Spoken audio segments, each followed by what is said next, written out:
Hello! In this video I will show you how to install Microsoft Edge browser on Realme 12.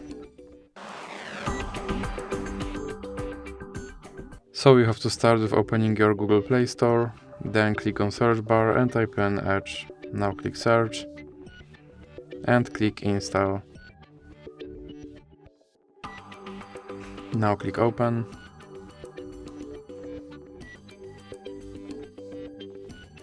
And click skip introduction. Now you can customize your homepage, or you can click not now. Here you can make your Microsoft Edge your default browser, or you can click not now. Now you can sign in to sync your data, or you can click not now, and here you have to confirm your data and privacy settings. Now you can try out Copilot, or you can click not now. And your Microsoft Edge is now installed and is ready to use. So that's it for this video. If you liked it, please remember to leave like and subscribe.